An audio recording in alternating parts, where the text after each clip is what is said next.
these studs have been installed. So that's son of a. Yeah, as technicians, we think of a lot of weird things. Wait, pause. Alrighty guys, so in today's video, we're going over something that I did when I was at the track that you saw in a previous video, probably a video or two ago, where we went no prep racing on the 8th mile, and I messed some stuff up in the back of the car. So in today's video, we're gonna be diving into it, getting into it, and going ahead and fixing it so that we can do a little bit more stuff in the future, if you get what I'm saying. 1, 2, 3!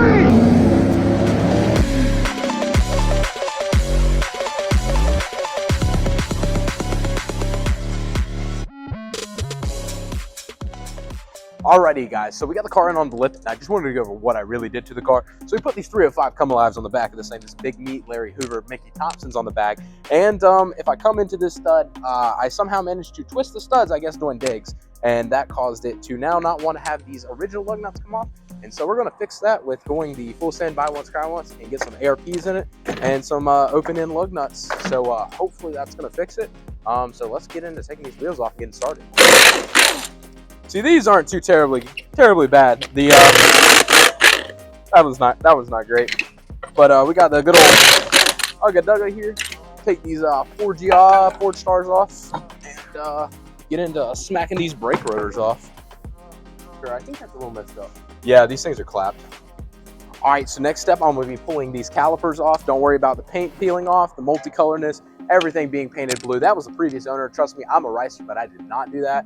I also got to get rid of these bump stops because these things you can just like peel off by hand. That's not great. We're gonna get the suspension diode on this thing because in the clip I'm gonna show right here, you can see that this thing does a little bucky jumpy with those Big Meat Larry Hoovers on the back. So we're gonna get the suspension diode, but now we're gonna get this caliper off so we can get these studs taken out.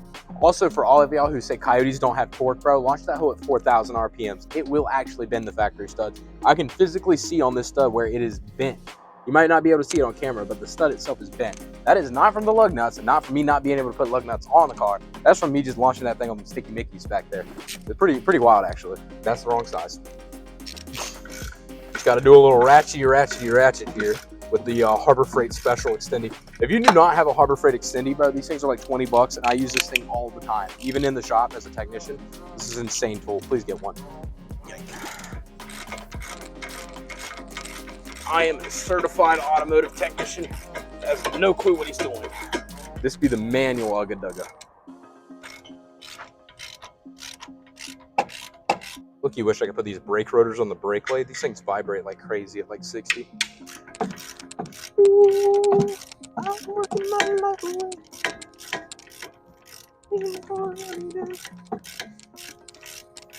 This is why I like power tools.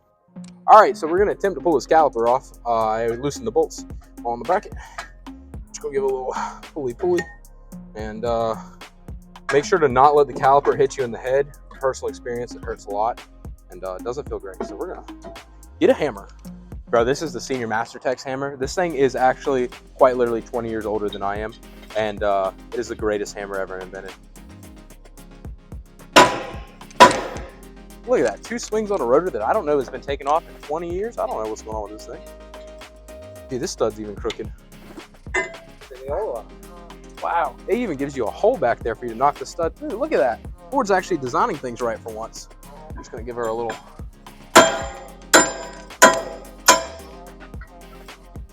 Nice. Make sure to leave your car in neutral when you do this, because if not, you cannot spin the wheel over.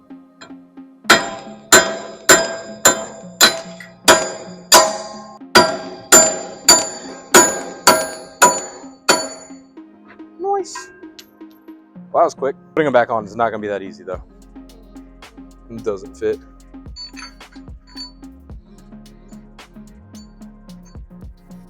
So these are the new ARP studs. They're 3 inches instead of like 1.25 that the factory ones were or something like that. They're also slotted somehow, so I don't really know how that goes in. I guess I'll figure that out when I pull them through. I think the method here is taking a bunch of washers and sticking them up there, pulling them through. Or attempting to pull them through because I don't have an actual stud installer. So we're gonna do something like that probably. I might see if I have a fairly decent looking old lug nut to sacrifice to the this stud. That looks fairly decent. Let's hope they're the right thread pitch. That one doesn't feel great, actually. Never mind. Sacrifice. I don't have a tap and die set because I don't break things like that. It says that one video where I was retapping my intake manifold. We're gonna see how this goes. This is gonna go either really good or really bad or really quickly. So it's gonna go really bad really quickly. All right, so don't be an idiot like I just was and destroy a lug nut by sticking the washers up there and doing it this way. So we're gonna try to do the next one like that and use this, which is gonna take a long time. The best way to do it is to actually have a regular flat-ended nut that fits the stud. Unfortunately, I don't have one of those, so that is why I'm doing it this way. But a flat-ended nut that would essentially sit there with the washers there, and then you can just crank the nut down and pull it through using the washers instead of doing that, because what it's doing is destroying this flat surface, the sealing surface here, and causing the threads right there to mess up. So, like I said, we're just gonna flip it this way. Hopefully that works. It's just gonna take more time.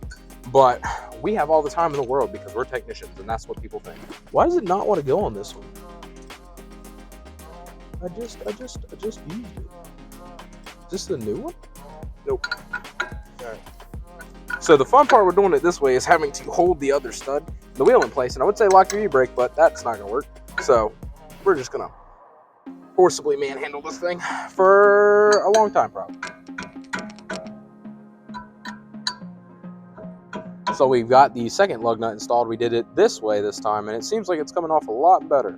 Hopefully that worked. Better than it did the first time, but still kind of a pain to do. Takes a lot longer this way because you got to wrench it on the whole time, and that does not feel great, especially when you get towards the end, and it's very, very hard to pull through. Tempting to put the third stud in it, so that's going to be fun. I don't know, we're going to try differently. I think we're going to start by having a pry bar on it this time, because not having the pry bar on it kind of made it a little difficult towards the end. Let's hope this lug nut's going to be good for a few more times. If not, I'm going to be pretty screwed, which it doesn't feel great and happy, so that's not necessarily great. If I look like I've been going through it, that is because I have. My cameraman has left me because we were struggling so daggone hard with these freaking studs. So if I come over here, we got 2 in by doing the reverse thingy method, by flipping the lug nuts that I had just got, and I destroyed a lug nut, and I was not going to have to do every lug nut, or at least 2 lug nuts per 2 studs, whatever, you know, destroying a lug nut per stud.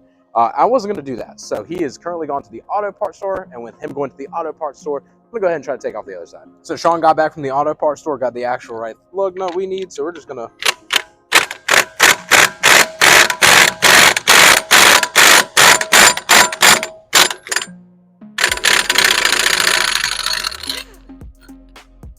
And hopefully now it threads on. That is the next thing, is seeing if it threads on. And we didn't just destroy the threads on the ARP stud, which would make me cry. Oh, that's beautiful. This is about to make this process significantly easier. Please do not waste your time and do how we were doing. Just go to the auto parts store and spend $5. $5. Don't do that, because this costs more than $5, and I just ruined it. So I suck. I do not play basketball. So we just installed the other 3 studs faster than I installed the first stud, which makes me feel like an idiot, but I did preference saying that I didn't know what I was doing. So now that that's done, hopefully all of them thread on, we're gonna put the brake back together. So we've got everything back together. The brake is on, the wheel is on, and so I'm getting ready to tighten them down. I'm gonna tighten them down once just to make sure everything fits right. Don't forget to always torque your wheels.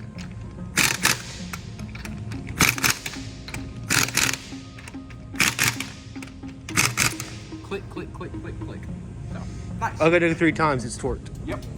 All right, so now I'm about to put the other side together, and let's see how much of an idiot I can be on this side compared to the other.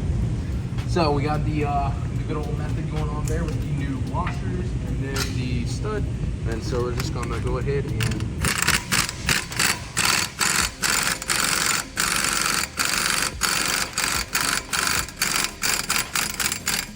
that is how you install one stud properly, and do that every single time.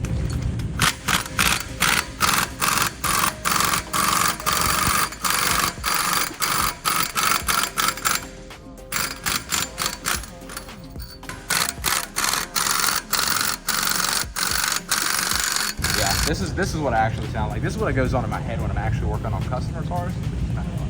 Yeah, as technicians, we think of a lot of weird things. Wait, pause.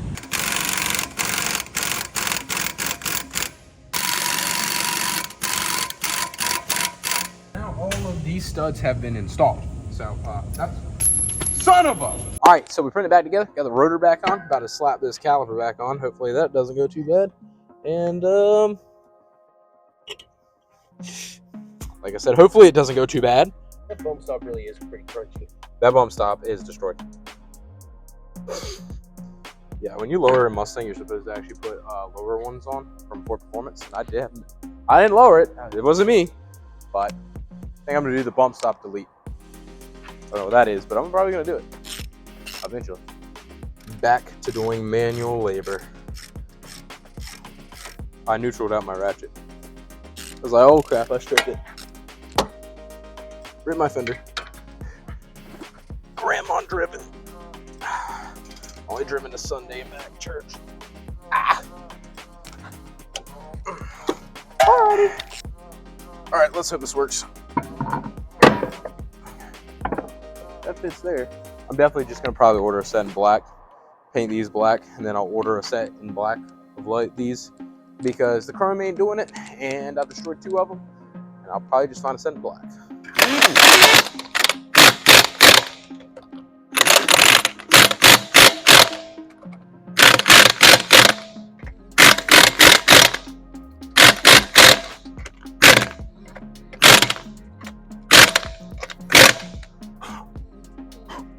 Nice. Seems like that's gonna work. This is what paranoia looks like. Alrighty, so we got everything installed on the vehicle. Everything is looking to be in great shape as far as that goes. So we're gonna go test them out sometime, but that's gonna be pretty much all for this video. Installing the ARP studs as well as new lug nuts and hardware as far as that goes.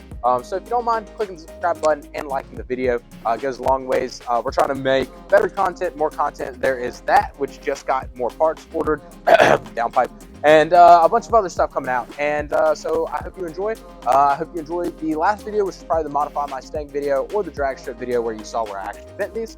But yeah, guys, hope you enjoyed. You have a great rest of y'all's day. Peace out, and I'll see y'all next time.